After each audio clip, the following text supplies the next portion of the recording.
So now we know that plastics are synthetic polymers, and by the end of chapter 9, you'll see that this plastic cup is not quite the same as this plastic cup or this plastic cup, even though they are all classified as plastic cups.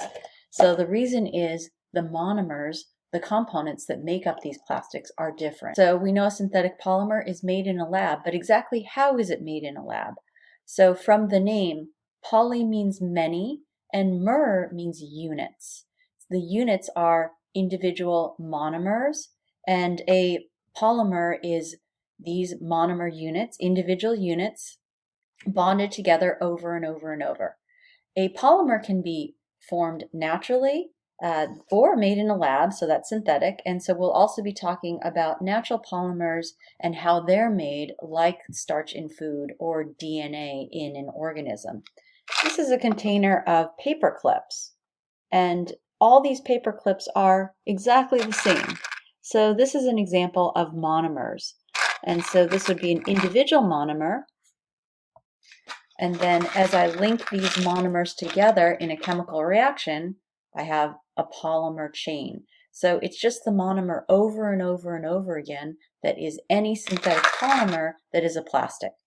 The monomer can be exactly the same, like those paper clips or like these beads linked together, or there is one polymer that's the most common plastic out there, plastic number 1, that is 2 repeating monomers, 2 different monomers that are bonded together one after the other. So polymer is a very large molecule, but at its core, it's a very simple molecule because it's the same thing, the same one unit, the same monomer over and over and over again.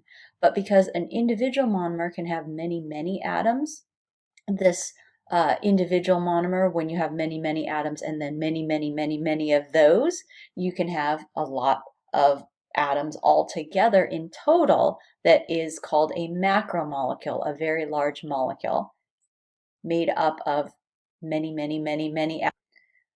The 6 most common plastics in our everyday lives, these synthetic polymers that are made in labs, have the unit, the monomer unit is a hydrocarbon.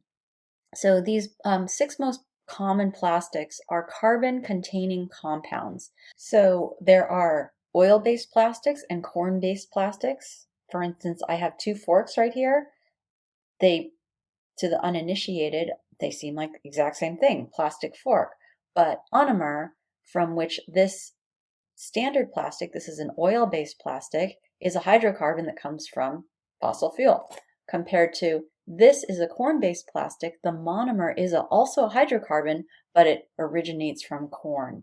So you can get hydrocarbons from different sources, and these are the fossil fuel sources that we know about that lead to issues like carbon dioxide emissions. The simplest plastic that is really only made out of carbon and hydrogen is polyethylene. And so this also has the simplest polymer structure, is synthetic polyethylene, and the other everyday plastics that we'll talk about are polypropylene and polystyrene. And those are different plastics in that the monomer is different. But in general, monomers tend to be hydrocarbons, so mostly made out of or completely made out of just hydrogen and carbon atoms.